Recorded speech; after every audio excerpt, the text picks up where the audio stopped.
گا، دجال کے فتنے سے محفوظ رہیں گے۔ اور سورۃ الکہف کی ابتدا میں نوجوانوں کا واقعہ آتا ہے جو اپنے وقت کے بادشاہ کے فتنے سے محفوظ رہے، جس نے اپنے آپ کو معبود رب گاڈ ڈکلیئر کیا۔ پورا واقعہ نا اصحاب کہف، دا پیپل آف دا کیو، غار والے لوگ ہیں نا، پورا واقعہ اسی سے لفظ سورت کا نام بھی کہف آتا ہے۔ سورہ نمبر 18 جو اس کی 10 آیتوں کا حفظ کر لیں گا اور اس کی تلاوت کریں گا فتنہ دجال سے بچ جائیں گا۔ اور آپ کو پتا ہے فتنہ دجال کیا ہے؟ فتنہ دجال وہ فتنہ ہے جس کے تعلق حدیث میں آتا ہے کہ آدم علیہ الصلوۃ والسلام اور نوح علیہ الصلوۃ والسلام نے اپنی قوم کو اس سے ڈرایا، حالانکہ ان کے زمانے میں آنے والا نہیں تھا، آخری نبی کے آئے تک نہیں آنے والا تھا، ہے نا، اور آخری نبی کے دور میں بھی نہیں آنے والا تھا، ان کے امتیوں میں آنے والا تھا، اور وہ بھی ہر امتی پہ نہیں آنے والا تھا، جو زمانے کے آخری وقت میں رہیں گے، جو ایمان کے اعتبار سے بڑے کمزور ہوں گے، تو ان میں جو مضبوط ہوں گے وہ بچ جائیں گے، صرف ٹیسٹ ہوگا ایک طرح سے، امتحان۔ تو فتنہ دجال کا فتنہ وہ فتنہ ہے کہ آدم علیہ السلام، نوح علیہ السلام نے، اور حدیث میں آتا ہر نبی نے اپنی قوم کو اس سے ڈرایا ہے۔ اور جب اللہ کے رسول صلی اللہ علیہ وسلم علامت قیامت بیان کی نا، حدیث میں آتا، راوی کہتے ہیں فجر کی نماز کے بعد نبی اکرم صلی اللہ علیہ وسلم نے کہا کہ میں تم سے نہ کہتا تھا دجال کے بارے میں، تمیمہ داری جو کرسچن تھے، عیسائی تھے، وہ آج میرے پاس پہنچے 1 مہینے کے سفر کے بعد، اور انہوں نے مجھ سے ایک واقعہ بیان کیا، چونکہ وہ ایمان بھی لائے ہیں اس چیز کو دیکھنے کے بعد، اسلام قبول کر لیا ہے، اور انہوں نے دجال سے ملاقات کی ہے، میں نہ کہتا تھا تم سے۔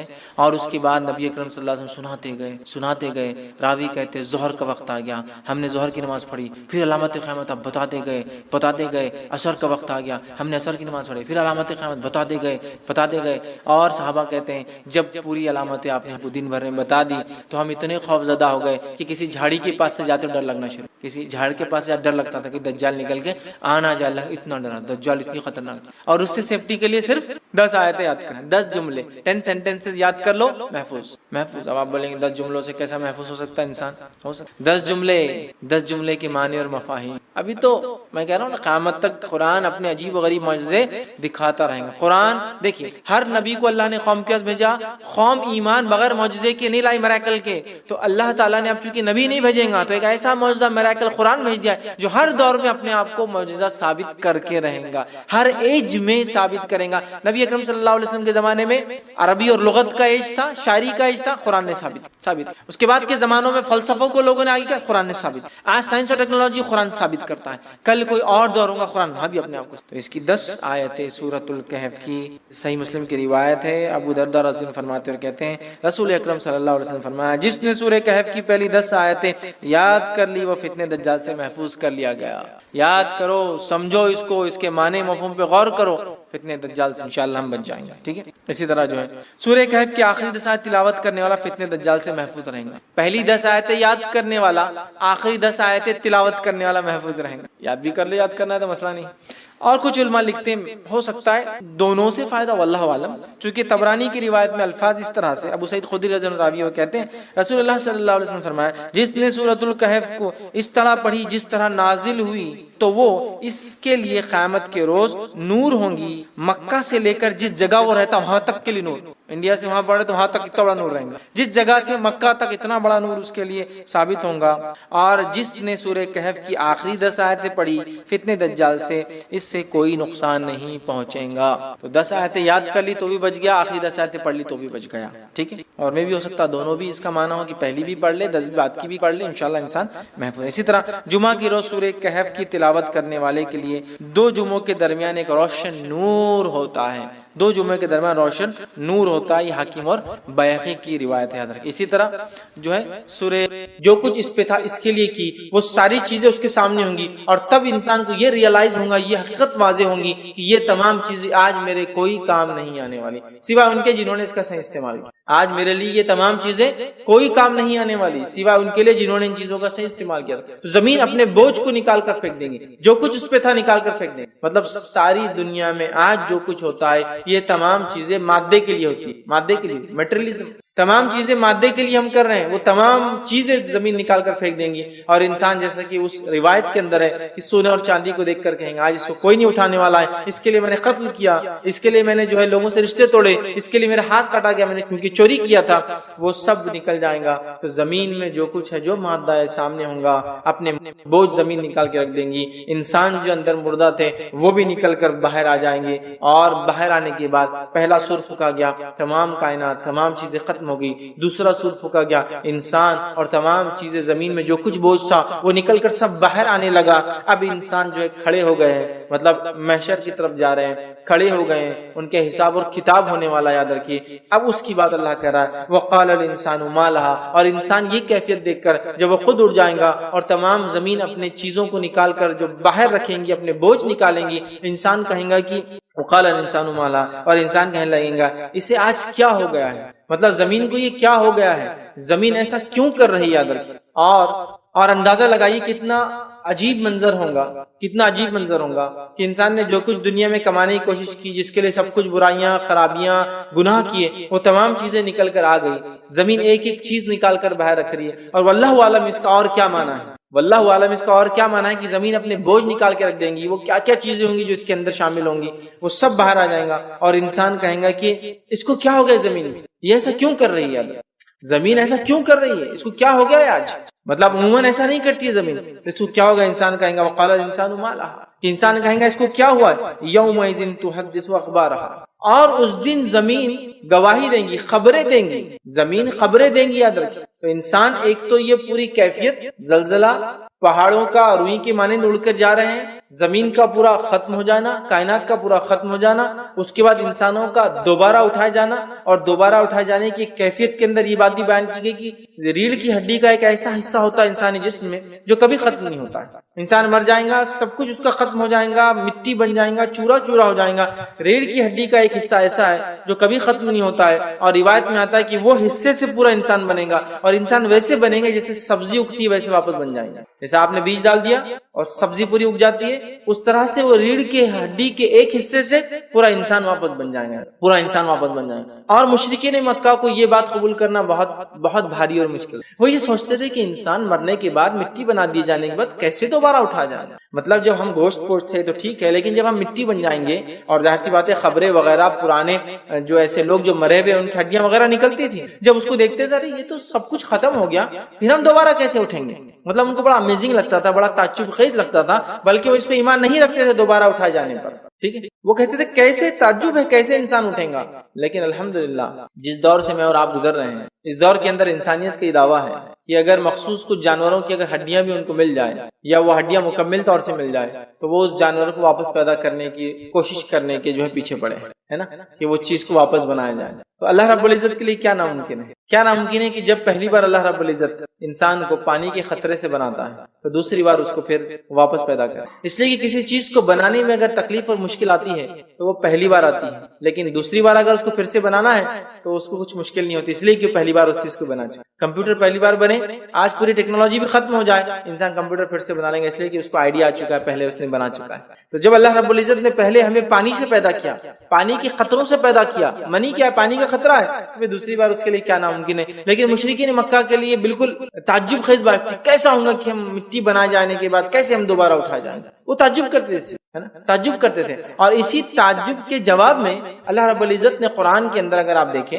یہ ہم دیکھیں قرآن کے اندر بار بار ہم دیکھتے ہیں انسانی پیدائش کا تذکرہ ہے، انسان کے پیدائش کا تذکرہ ہے، انسان کیسے پیدا ہوا، وہ منی کہاں، مطلب انسان کی ریڑھ کی ہڈی سے جو ہے نکلتا ہے، پھر وہ ماں کے پیٹ میں پہنچ جاتا ہے، پھر وہ نطفہ، علقہ، مضغہ، عظامہ، لحمہ، خلقہ آخر، اس کے پورے اسٹیجز سے گزرتا ہے، اور اس کے بعد بچہ جو ہے پیدا ہو جاتا ہے نا۔ تو اللہ تعالیٰ نے اس کو بہت ڈیٹیل میں تذکرہ کیا، اس لیے کیا کہ جب انسان اپنی پہلی بار پیدائش پر غور کرتا ہے نا تو دوسری بار اٹھائے جانے پر خود بخود ایمان لا لیتا ہے۔ جب پہلی بار اپنی برتھ کو انسان دیکھتا ہے، پیدائش کو، تو دوسری بار اٹھائے جانے پر ایمان لا لیتا ہے۔ کیوں؟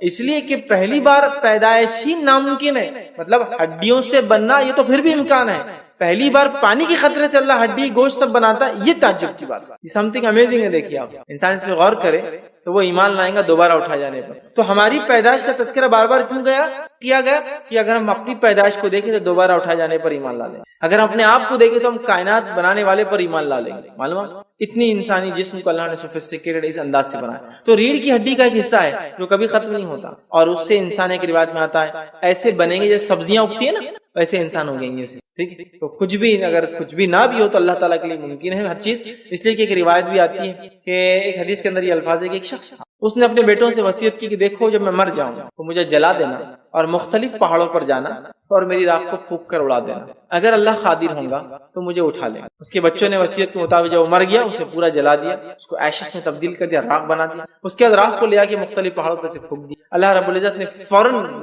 فوراً اس کو جیسی یہ ملا اس کو اپنے سامنے حاضر کیا اور کہا میرے بندے کیوں کیا تھا تو نے ایسے، کیوں کیا تھا ایسے؟ تو کہا اللہ میں اتنا گناہگار تھا کہ تیرے سامنے کھڑا ہونے کو میں ڈر رہا تھا، بہت گناہگار تھا، تیرے سامنے کھڑا ہونے کو میں ڈر رہا تھا۔ اللہ رب العزت نے اس ڈر کی وجہ سے، جو اللہ کے سامنے کھڑے ہونے سے ڈر رہا تھا اس لیے اس نے وصیت کی تھی، اللہ تعالیٰ نے اس کی مغفرت کی۔ آپ سمجھ رہے ہیں؟ تو وہ آدمی دیکھیے اس کو راکھ بنا دیا گیا ہے نا۔ مشرکین مکہ سوچ رہے مٹی ہو جائے تو کیسا ہوگا، تو راکھ ہے، دھواں بن گیا کہ انسان ایشز میں تبدیل ہو گیا، اللہ نے اس کو کھڑا کر دیا۔ اللہ کے لیے یاد رکھیے ہر چیز ممکن ہے، ایسی کوئی چیز ہے جو ناممکن، لیکن مشرکین مکہ تعجب میں تھے۔ تو یہاں اللہ کہہ رہا انسان اٹھیں گا اور اٹھنے کے بعد کہیں گا یہ زمین کو اس کو کیا ہو گیا ایسا کر رہی ہے، اور زمین اس دن خبریں دیں گی، انفارمیشن دیں گی، جس کے تعلق سے محدثین کچھ روایتوں کو لاتے ہیں یہاں، جو کہ سند کے اعتبار سے بہرحال بہت مضبوط نہیں ہے، ضعیف کے درجے میں پہنچتی ہے، لیکن اس میں کچھ باتیں پتہ چلتی ہے، اس کے اندر سے کچھ باتیں جو پتہ چلتی ہے، اور کچھ اس میں روایتیں حسن درجے تک بھی بہرحال جاتی ہے۔ ایک جامع ترمذی کی روایت حسن درجے تک جاتی ہے، اس کے اندر یہ الفاظ ہے کہ نبی اکرم صلی اللہ علیہ وسلم نے فرمایا کہ زمین کی خبر کیا ہے، کیا میں تمہیں بتاؤں؟ صحابہ نے کہا اللہ کے رسول زمین کی خبریں کیا ہے ذرا ہمیں بتائیے۔ تو آپ صلی اللہ علیہ وسلم نے اس کے اندر فرمایا اور کہا کہ زمین کی خبر یہ ہے، زمین کی انفارمیشن یہ ہے کہ کس انسان نے کس جگہ پہ کھڑے ہو کر کیا کام کیا تھا، یہ خبر زمین جو ہے روز قیامت دینے والی یاد ہے، یہ خبر جو ہے زمین دینے والی یاد ہے۔ ایک انسان نے کس جگہ پر کیا کیا تھا یہ خبر جو ہے زمین جو ہے دینے والی یاد ہے، مطلب ایک انسان نے کس جگہ پہ کھڑے ہو کر کیا کام کیا تھا یہ چیز جو ہے زمین جو ہے روز قیامت اس کی خبر دیں گی، جس کا تذکرہ ہے یومئذ تحدث اخبارہا، زمین جو ہے خبریں دیں گی، اللہ تعالیٰ کو خبریں سنائیں۔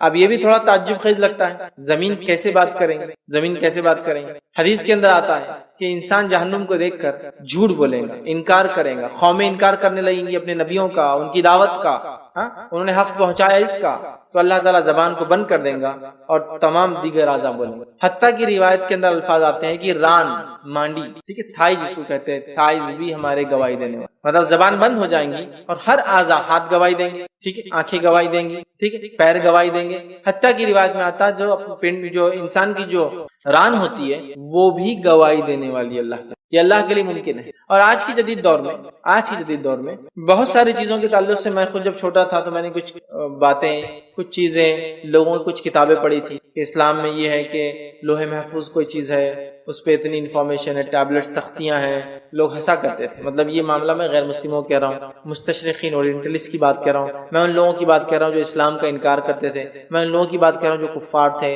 اور کچھ ایسے مسلمان بھی جن کی عقلیں ماری گئی تھی، جو سائنس کو سب کچھ سمجھ رہے تھے، اور تمام یہ بھی کبھی کبھار سمجھ میں نہیں آ رہا، لیکن ان کا اس لیول تک نہیں تھا کہ ہنستے تھے، یہ بات۔ لیکن آج جدید دور میں، ماڈرن اس دور نے ہمارے سامنے بہت ساری چیزیں کھول کر رکھ دیا، حتیٰ کہ آج ہم جانتے ہیں کہ ایک انسان کا جو جین ہوتا ہے، کروموزوم ہوتا ہے، انسان جو بنتا ہے اس کا بیسک کروموزومز ہوتے ہیں، ٹھیک ہے، یا جین ہوتا ہے، جینیٹک انجینئرنگ جو لوگ کرتے ہیں، تو اس کا ایک وہ جو جین ہے، یاد رکھیے ڈی این اے جس کو ہم زبان میں کہتے ہیں، وہ اتنی انفارمیشن رکھتا ہے کہ اگر اس انفارمیشن کو ڈیکوڈ کیا جائے تو کئی لائبریریز بن سکتی ہیں۔ آپ سمجھ رہے، وہ خالی ایک ڈی این اے اتنی انفارمیشن لیے ہوتا ہے کہ انسان کیسا ہوگا، مزاج کیسا ہوگا، رنگ کیسا ہوگا، آنکھوں کا رنگ کیسا، بالوں کا رنگ کیسا، داڑھی کا رنگ کیسا، کس عمر میں کاننے والا ہے، کس عمر میں زیر ناف والا ہے، کس عمر میں بغل میں والا ہے، ہر انفارمیشن اس کے اندر کوڈیفائڈ ہے۔ مزاج غصہ ہے تو کیسا رہے گا، خوشی میں کیسا کرے گا، یہ ساری انفارمیشن ہمارے ڈی این اے کے اندر جو اتنا چھوٹا ہے کہ جس کو آنکھوں سے نہیں، بہت اسپیشل مائکروسکوپ سے، سپر مائکروسکوپ سے دیکھنا پڑتا ہے، وہ ایک خالی ڈی این اے اتنی انفارمیشن رکھتا ہے کہ لائبریریز آف انفارمیشن اس کے اندر بھری۔ یہ تو خیر وہ ہوا جو ہم دیکھ نہیں سکتے، لیکن وہ چیز جو آج دیکھ سکتے ہیں وہ آپ بھی دیکھتے اور میں بھی دیکھتا ہوں۔ ایک زمانہ تھا انفارمیشن کی 5 MB، آئی بی ایم نے جب پہلی بار مشینز بنائی اور اس کے بعد اسٹوریج سسٹم بنائے تو پہلا storage system 5 MB data store کر پاتا تھا، 5 MB، جس کا وزن کئی ٹنوں کا تھا وہ مشین کا، جو 5 MB ڈیٹا کلیکٹ کرتی ہے، ٹھیک ہے، اور وہ ٹاپ سیکرٹ تھا امریکن ملٹری کا، اس کو ڈیولپ کیا گیا، 5 MB ڈیٹا۔ میں سمجھتا ہوں آج ہمارے جیبوں میں کہیں ٹی وی ڈیٹا لے کے ہم گھومتے ہیں، اتنی چھوٹی چھوٹی چپس کے اندر۔ ڈی این اے تو ایک ایسی چیز جو دیکھ نہیں پاتے ہیں، لیکن انفارمیشن کا کلیکشن جو ہوتا ہے آج ہم دیکھ پاتے ہیں کہ ایک زمانہ تھا ہم نے کے بی سنا، کہ جو ہے کیپٹل اور بی اسمال والا، کلو بٹ بائٹ بھی نہیں، پھر کلو بائٹ سنا ہم نے، میگا بائٹ سنا، ٹیرا بائٹ سنا، اور مطلب بات آگے ہی بڑھتی جا رہی ہے، گیگا اور جیجا اور سب بائٹ چلتے جا رہے ہیں۔ مطلب انفارمیشن کتنی چھوٹی ہوتی جا رہی ہے. تو جنہوں نے ایک زمانے میں لوح محفوظ پر ہنسا، آج ان کے اوپر ہنسنے کی باری آ گئی کہ آج جب اتنے چھوٹے اس میں اتنا ریٹریو کر سکتے، تو اللہ تعالیٰ کے لیے کیا نام ہے کہ وہ لوح محفوظ پر وہ کرے. یقیناً ہم کمپیئر نہیں کر رہے، لیکن انسان مطلب قرآن جو بات کہہ رہا ہے، قرآن و سنت جو شریعت میں بات کہی گئی، سائنس اس کو ثابت کر سکتے. تو زمین خبریں دیں گی تو لوگ تعجب کرے خبریں کیسے دیں گی. زمین آج ہم کو خبریں دیتی ہے، معلوم. زمین مجھے اور آپ کو آج خبریں دیتی ہے. کیسے خبریں دیتی ہے؟ آپ ہینڈ سیٹ استعمال کرتے ہیں. بیسیکلی آپ جو ٹیکنالوجی استعمال کرتے، جتنا بھی الیکٹرانک سسٹم ہے وہ کس چیز سے بنا ہے معلوم؟ دو ہی چیزیں، یا تو اس کی باڈی ہے جو پلاسٹک سے بنی ہے، یا آئل، ظاہر سی بات اس کا بیس آئل ہے، اور دوسرا سلیکا. ہاں، سلیکن ویلی سنا آپ نے؟ سلیکا ہے، یہ کیمیکل نیم ہے کس کا معلوم آپ کو؟ سینڈ کا، مٹی کا. تو پورا چپ سیٹ بنتا ہے سلیکا سے. سلیکن ویلی اس لیے کہتے ہیں جہاں بھی الیکٹرانک کا کام ہوتا ہے اور آئل ہوتا ہے. تو آج بھی ہم کو زمینی کہیں نہ کہیں خبر پہنچاتی ہے، وہ سلیکا مٹی سے خبر ہم لیتے ہیں. آج ہمارے ہینڈ سیٹ اسی سے بنے، ہماری جتنے انفارمیشن پاس ہوتی ہے سب اسی سے. کوئی تعجب کی بات نہیں، کوئی تعجب کی بات نہیں. تو زمین اس روز خبر دیں گے، اور اللہ کے لیے تو ناممکن نہیں ہو کسی بھی چیز سے گواہی لے. یاد رکھیں، کسی بھی چیز سے، جو تو زمین اس کی مخلوق، یہ سب اللہ کی کریٹڈ تھنگس ہیں، اور یہ سب گواہی دے سکتے. زمین، آسمان، سورج، چاند، ستارے، ہر چیز یاد رکھیں گواہی دے سکتے. تو یہاں اللہ فرما رہا ہے یومئذ تحدث اخبارہا، اور زمین خبریں دیں گے، انفارمیشن دیں گے، خبریں دیں گے. آگے اللہ نے فرمایا بِأَنَّ رَبَّكَ أَوْحَى لَهَا. ایسا کیوں کریں گی وہ؟ اس لیے کہ اس کے رب نے اس کو یہ کرنے کا حکم دیا ہوگا. اس لیے کہ اللہ تعالیٰ نے زمین کو حکم دیا ہوگا کہ وہ خبریں سنائیں. تو زمین خبریں سنائیں گی، انفارمیشن دیں گی، کس آدمی نے کس جگہ کھڑے رہ کر اس پر کیا کام کیا، مطلب کس آدمی نے کس جگہ کھڑے ہو کر اس پر کیا کام کیا. تو ہم دنیا میں جو کچھ کرتے، یاد رکھیے زمین ہم پر گواہ ہے. زمین ہم پر گواہ ہے. یاد آپ کو بولے میں تو زمین پہ کوئی کام ہی نہیں کیا، جو بھی سرفیس پہ اس نے کام کیا اللہ اس سے گواہی لے سکے. اللہ نے وقت کی قسم کھا کر اس کو بھی گواہ بنا دیا ہے ہم. تو وقت تو ہر جگہ ہے، زمین نہ بھی ہو تو ٹھیک ہے. تو زمین، لیکن میجورٹی آف ٹائم ہم جو بھی کام کرتے زمین پہ کرتے ہیں. تو زمین ہمارے حق میں، ہمارے خلاف گواہی دینے والی ہے کہ ابن آدم نے، اس مرد نے، اس عورت نے کس جگہ کھڑے ہو کر کیا کام کیا، کیا بولا اور کیا کیا. تو یقین جانی ہم جو کچھ کام دنیا میں کر رہے ہیں، ویسے زمین گواہ نہ بھی دے تو اللہ تعالیٰ کو اس کی انفارمیشن ہے، پھر بھی اللہ تعالیٰ نے ہمارے خلاف یا ہمارے حق میں گواہ ان کو بنا دیا کہ تم بھی اس پر گواہ ہو. کہ اللہ کو ضرورت ہے کہ اس کو پتا نہیں ہے کہ ایک انسان کیا کرنے والا ہے؟ پتا ہے، لیکن اس نے گواہی کے لیے، وٹنس کے لیے، کہ ہم خود اپنے خلاف وٹنس ہو. اسی لیے ہم دیکھتے ہیں کتاب اور سنت کے اندر کہیں بھی انسان کا اپنے نامہ اعمال کو دیکھ کر ایک بھی ایسا کوئی روایت یا کوئی قرآنی آیت نہیں جس میں یہ ہو کہ اللہ میں نے تو یہ غلط ہے، میرے پر الزام لگا ہوا. نہیں، ہر آدمی قبول کرے گا جو لکھا. کیوں قبول کرے گا؟ اس لیے کہ لکھنے والوں نے صحیح لکھا.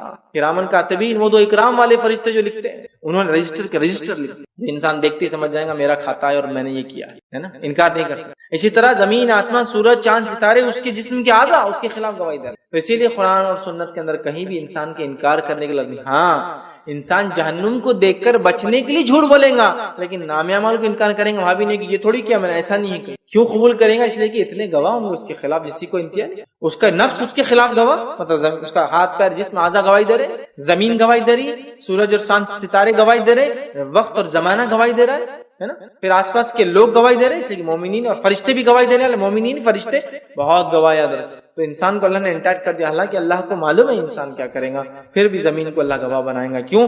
کہ اللہ تعالیٰ نے اس چیز کو بہتر سمجھا انسان کے لیے کہ انسان کے خلاف یہ خود گواہ بنے کہ انہوں نے کیا کیا. اور وہ کیوں گواہی دیں گی؟ اس لیے کہ اس کے رب نے، اللہ نے اسے اس کا حکم دیا ہوگا کہ تم گواہی دو. آگے اللہ فرماتا ہے اور کہتا ہے یومئذ یصدر الناس اشتاتا لیروا اعمالهم. اللہ فرماتا اور کہتا ہے کہ اس دن، اس روز لوگ مختلف جماعتیں ہو کر واپس لوٹیں گے. اب اس کی دو معنی ہیں. مختلف جماعتیں ہو کر زمین سے نکلنے کے بعد اللہ کی طرف حساب کتاب کو لوٹیں گے. دوسرا معنی حساب کتاب کے بعد مختلف جماعتیں بن کر جنت اور جہنم میں. دو معنی. اس روز لوگ مختلف گروہ میں، جماعتوں میں واپس لوٹیں گے. تو اس کے دو معنی. ایک کہ لوگ خبروں سے نکل کر حساب و کتاب کے لیے مختلف جماعتوں میں لوٹیں گے. دوسرا معنی ہے لوگ حساب و کتاب کے بعد جنت اور جہنم میں جانے کے لیے گروہوں میں لوٹیں. اب یہ جو انسان لوٹ رہے ہیں چاہے وہ اٹھنے کے بعد سے لے کر اللہ کے پاس حساب و کتاب سے لے کر جنت اور جہنم، اس میں جو ہے بہت سارے مفسرین لکھتے ہیں یہ گروہ جماعتوں سے مراد یہ کہ مختلف اعمال کے اعتبار سے یہ لوگ ہوں گے. کسی کے چہرے روشن ہیں، چمکدار ہیں، یہ جنتی لوگ، یہ الگ گروہ میں جائیں. کسی کے چہرے سیاہ ہے، یہ جہنمی لوگ ہیں. اور یہ سیاہ کیوں ہوں گے؟ خوف اور ڈر سے جہنم، وہ الگ جائیں. سمجھ رہے آپ؟ تو تو یہ ایسی جماعتیں اور گروہ بنے. یہ بھی اس میں مراد ہے کہ وہ لوگ جن کے نام اعمال سیدھے ہاتھ میں دیے گئے وہ الگ گروپ میں، وہ لوگ جن کے نام اعمال الٹے ہاتھ میں پیچھے سے دیے گئے وہ لوگ الگ سے ہے نا. سیدھے ہاتھ میں جس کے نام اعمال ملیں گے یہ جنتی لوگ ہیں، اور الٹے ہاتھ میں جب فرشتے نام اعمال دیں گے تو یہ جہنمی لوگ اپنے ہاتھوں کو پیچھے کریں گے، تو اس لیے فرشتے پیچھے سے لے کے ان کے ہاتھ میں رکھ دیں. اسی لیے آتا ہے کہ الٹے ہاتھ میں پیچھے سے دیا جانا، دونوں باتیں. الٹے ہاتھ میں دیں گے تو قبول نہیں کریں گے وہ لوگ، تو معلوم ہے انجام کیا ہوں گا. ہاتھ پیچھے کریں گے تو فرشتے پیچھے سے رکھ دیں گے، تو الٹے ہاتھ میں پیچھے سے دیے جائیں گے.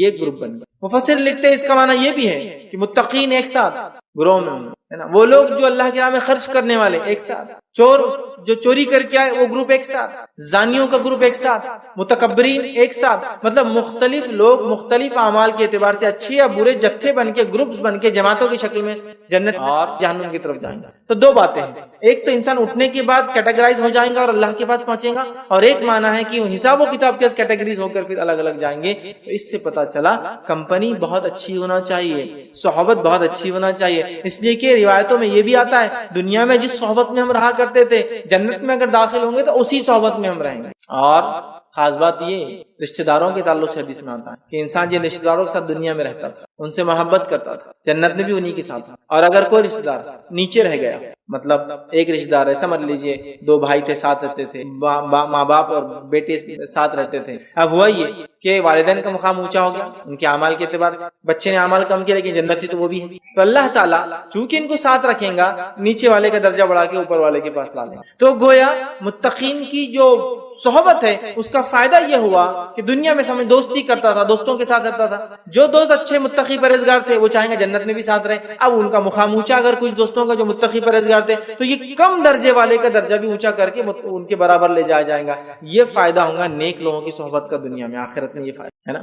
تو والدین اگر نیک تھے، اولاد بھی نیک تھی لیکن والدین کا مقام نہیں حاصل کر سکی اس سے تو ان کو اوپر. بچے اگر نیک تھے والدین سے ان کا مقام اونچا ہے، والدین کے ساتھ نیچے والدین کو اٹھا کے اوپر لے چل جایا ہے. سمجھ رہے؟ تو گروہ در گروہ لوگ آئیں گے اور جنت میں بھی جو ہے گروہ در گروہ رہیں گے. مختلف لوگوں کی پڑوسی ہوں گی، کچھ انبیاءوں کے پڑوسی ہوں گے، کچھ متقی اور پرہیزگار لوگوں کے پڑوسی ہوں گے، کچھ لوگ صبر کرنے کی وجہ سے جو آئیں گے جنت کے بیچ میں ہوں گے، حالانکہ ان کا حق تھا پھر بھی لیا ہوں گے نا. ہے نا، جنت کے بیچ میں، جنت کے بازو میں، ادھر بہت ساری چیزیں. تو مختلف گروپ ہیں، ٹھیک ہے. پھر جنت کے اندر جو ہے جنت الفردوس، یہ جو ہے عرش کے سب سے سینٹر والا حصہ ہے جنت کا. سب سے چونکہ جنت عرش کے نیچے ہے، سب سے سینٹر والا حصہ جنت الفردوس. جنت الفردوس کے اندر اس کے بیچ کا حصہ مقام محمود، اور اس کے اندر بھی سب سے ٹاپ موسٹ حصہ وسیلہ. نبی اکرم صلی اللہ علیہ وسلم نے حدیث سے فرمایا جو اذان کی بات میرے لیے وسیلہ مانگے، میرے سے وسیلہ نہیں ہو، میرے لیے وسیلہ جنت الفردوس، مقام محمود، وسیلہ. اور آپ سب کہتے ہیں کہ مجھے امید ہے مقام محمود اور وسیلہ مجھے ملنے والا ہے. تو اگر جو میرے لیے اذان کے بعد وسیلے کی دعا کریں گا مطلب میرے لیے، مجھ سے نہیں. بہت سارے لوگ بولتے ہیں نبی کا وسیلہ جائز ہے، کیوں؟ اذان کی دعا کے اندر ہے، اذان کی دعا کے اندر ہے. تو وہاں محمد صلی اللہ علیہ وسلم سے وسیلہ نہیں، محمد صلی اللہ علیہ وسلم کے لیے اللہ وسیلہ دیتے. وہ سب سے ٹاپ موسٹ حصہ ہے، سب سے بیچ والا ہے نا. تو الگ الگ دیکھیے، وسیلہ، مقام محمود، جنت الفردوس، پھر جنت کے بیچ کا حصہ، بہت ساری چیزیں. پھر جنت کے مختلف حصے، درجات، پارٹیشن، حتیٰ کہ سب سے آخری آنے والا سب سے نیچے درجے میں بھی نیچے ہوگا. جنت اونچی بھی ہے نا، یہ بیچ کا جتنا حصہ ہو رہا اتنا اونچا ہوتا جاتا ہے. تو سب سے نیچے، سب سے ظاہر سے سینٹر سے سب سے دور بھی ہوگا، سب سے چھوٹی جنت جو حاصل کرے گا وہ آدمی ہوگا جو سب سے آخری میں آئے گا. صحیح مسلم کی روایت ہے جب آخری انسان جہنم سے نکلے گا جو جنتی ہوگا، مطلب عقیدے توحید میں اس کی کوئی گڑبڑ نہیں ہوگی، اعمال کے اعتبار سے بہت اس نے خراب اعمال کیے ہوں گے، سزا بھگت لے گا. بھگت کر جب نکلے گا، جانے لگے گا، تو چونکہ انسانی سوچ چھوٹی ہوتی ہے، ادنا ہوتی ہے، اس کو اتنا نہیں سمجھتا ہے، تو وہ سوچتے ہوئے جا رہا ہوگا کہ کوئی جگہ باقی ہے کہ جنت میں لاسٹ اس کو معلوم ہوگا وہ لاسٹ ہے، اس کے بعد کوئی بھی نہیں، کوئی جگہ ہے یا نہیں، وہ اس کی فکر یہ ہوگی. وہ آ کے کھڑا ہو جائے گا، اللہ تعالیٰ پوچھیں گا اے بندے کیا چاہیے تجھے؟ وہ کہیں گا اللہ بس زیادہ کچھ نہیں، بس جنت دیکھ لو ایک بار، اتنا ہی میرے لیے کافی. کیونکہ اس کی امید یہ ہوگی کہ جگہ ہی نہیں اندر. اللہ ٹھیک ہے، اور کوئی خواہش تو کچھ بھی نہیں. وہ جھانکیں گے اور وہیں رک جائیں گے. اللہ پوچھیں گا بندے تو نے مجھ سے وہ کیا تھا دیکھنے کا، باہر نہیں جا رہا، تو اللہ بس ایک اور گزارش ہے، یہاں رک جاؤ تو اتنا ہی کافی. اللہ ٹھیک ہے رک جاؤ، پھر یہاں کوئی مسئلہ نہیں. پھر کہیں گے اللہ پوچھیں گا اس سے کہ تم وہاں رک گئے، تم نے تو کہا تھا وہاں رک کے واپس جاؤ، مطلب وعدہ کیا تھا کہ جھانکوں گا، پھر وعدہ تھا کھڑے رہوں گا. تو کہیں گے اللہ بس تھوڑا دروازے کے بازو کھڑے رہنا، اتنی مہلت دے دے تو کافی. اللہ کہ ٹھیک ہے، پھر جا کے کھڑا ہو جائیں گے، ہٹیں گے نہیں وہاں سے. اللہ پوچھیں گا کھڑے بھی ہوگے تم ہٹ رہے نہیں، تو کہیں گے اللہ بس وہ کچھ جگہ ہوں گی تو یہیں رک جانے کا ارادہ کرتا ہوں. اللہ کہا اچھا ٹھیک ہے کیا چاہیے؟ تو پوچھیں گے اللہ کی جگہ ہے کہ باقی، لیکن مطلب میں رہنا چاہتا ہوں. تو اللہ پوچھیں گا اچھا کیا امید ہے